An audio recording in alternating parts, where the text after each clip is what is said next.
Assalamualaikum warahmatullahi wabarakatuh.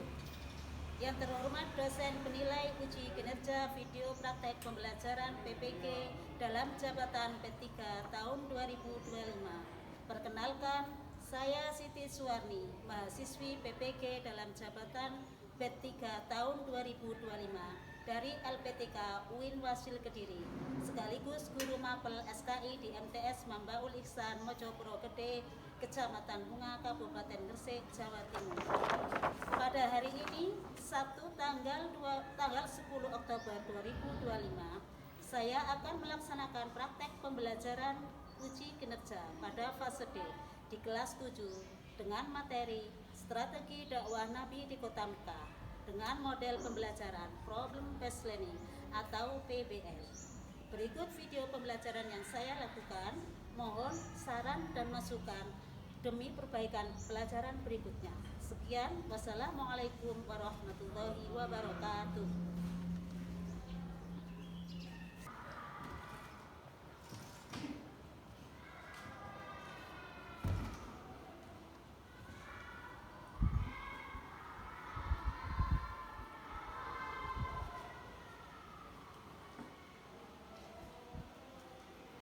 Assalamualaikum warahmatullahi wabarakatuh. Waalaikumsalam warahmatullahi wabarakatuh. Selamat pagi anak-anak. Selamat pagi, Bu. Bagaimana kabarnya hari ini? Alhamdulillah, luar biasa. Allahu Akbar. Alhamdulillah, anak-anak, seperti biasa, sebelum kita mulai pembelajaran, kita berdoa terlebih dahulu dengan harapan mudah-mudahan kalian dijadikan anak-anak yang sukses dan mendapatkan ilmu bermanfaat di dunia wal akhirah. Amin. Silakan Mbak Kariza untuk dipimpin doanya.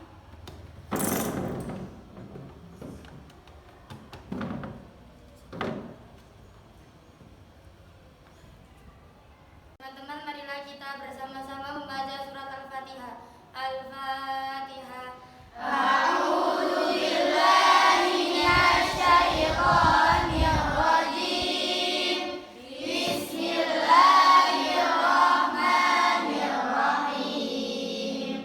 Alhamdulillahi rabbil alamin. Ar-Rahmanir Rahim. Maliki yaumiddin. Iyyaka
kebudayaan Islam tentang materi strategi dakwah Nabi di kota Mekah. Kita belajar strategi dakwah Nabi di kota Mekah dengan tujuan supaya kalian dapat menjelaskan strategi dakwah Nabi di kota Mekah serta dapat mengidentifikasi keberhasilan dakwah Nabi di kota Mekah. Anak-anak, kita belajar strategi dakwah Rasulullah di kota Mekah ini memotivasi kita untuk memotivasi kalian untuk lebih sabar dalam menghadapi masalah apapun, ya. Terus lebih bijaksana dalam strategi dan teguh dalam kebenaran. Nah, sekarang Bu Guru mau tanya pada kalian, mengapa dakwah Nabi Muhammad di kota Mekah mendapatkan penolakan? Ayo, siapa yang tahu? Nah, silakan. Karena orang-orang Quraisy takut kehilangan harta sosial dan kedudukan. Betul sekali. Karena orang-orang Quraisy takut kehilangan kedudukan, harta, dan status sosial. Ada lagi? Bisa jawab? Silakan. Karena takut kehilangan agama nenek moyang. Oh, betul sekali. Karena takut kehilangan agama nenek moyang. Sekarang berikutnya kita lihat video berikut ini.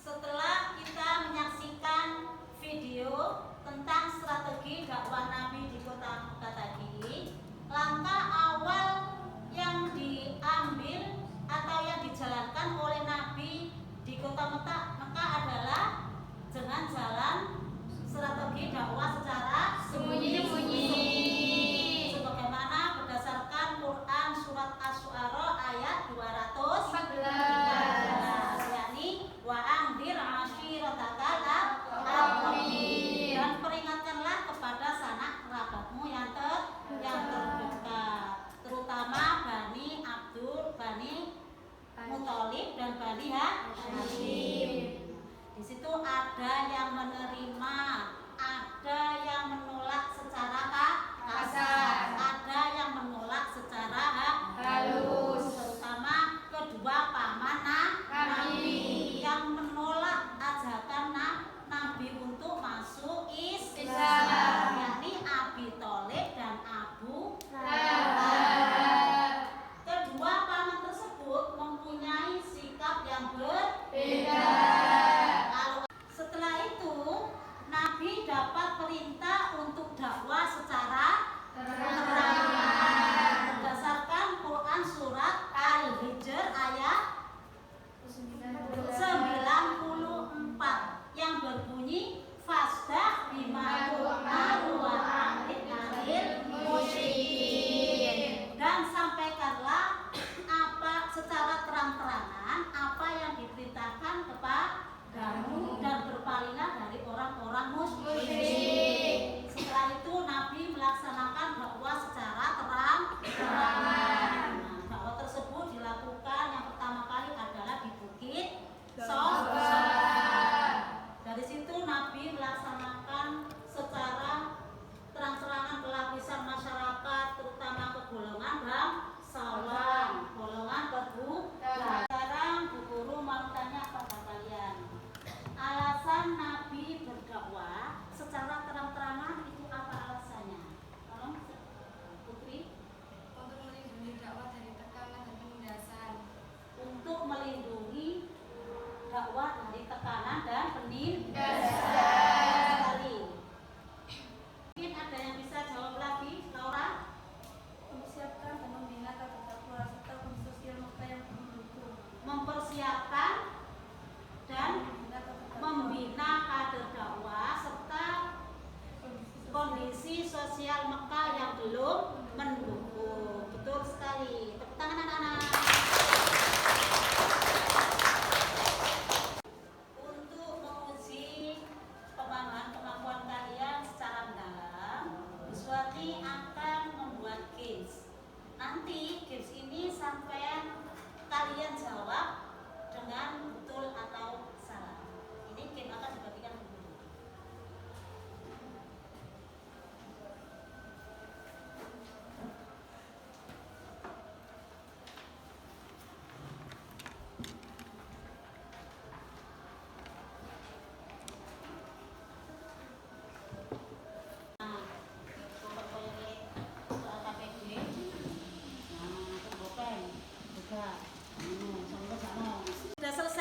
Bu Suwarni untuk dijadikan Bu Suwarni 4 kelompok ya. Jadi ini untuk kelompok 1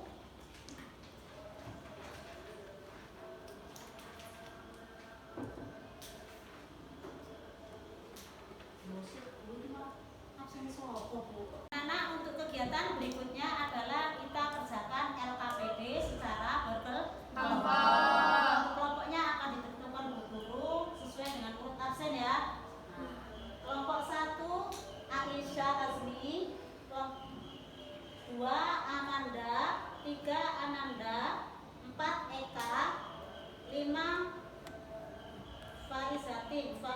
Faidatin. Silakan untuk bergabung dengan kelompoknya masing-masing. Untuk ketua kelompoknya, silakan maju untuk mengambil LKPD-nya.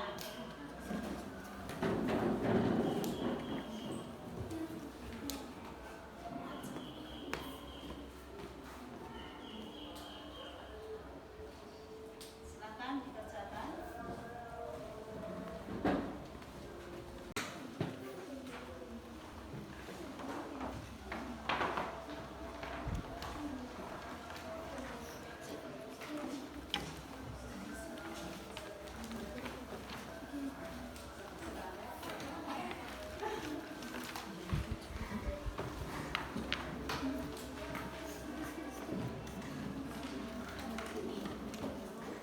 Sudah selesai anak-anak?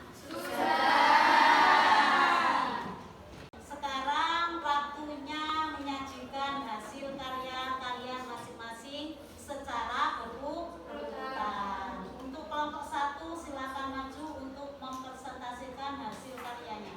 Silakan untuk kelompok 1.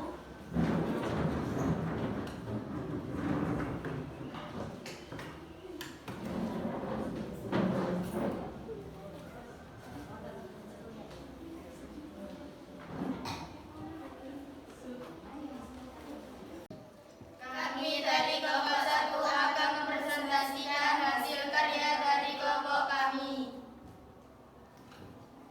Cukup sekian presentasi dari kelompok kami.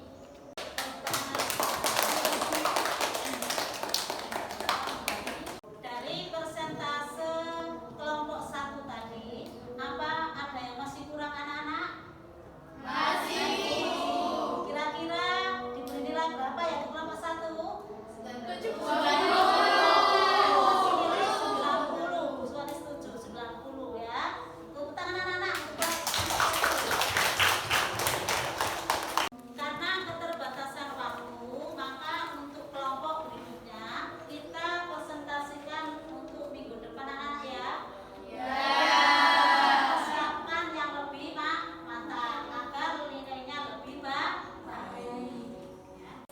Anak-anak, sebelum pembelajaran kita akhiri, kita refleksi dulu. Refleksi itu mengkoreksi diri kita, kekurangan pada diri kita untuk pembelajaran hari ini. Untuk itu, Bu Guru mau tanya pada Mbak Fatin.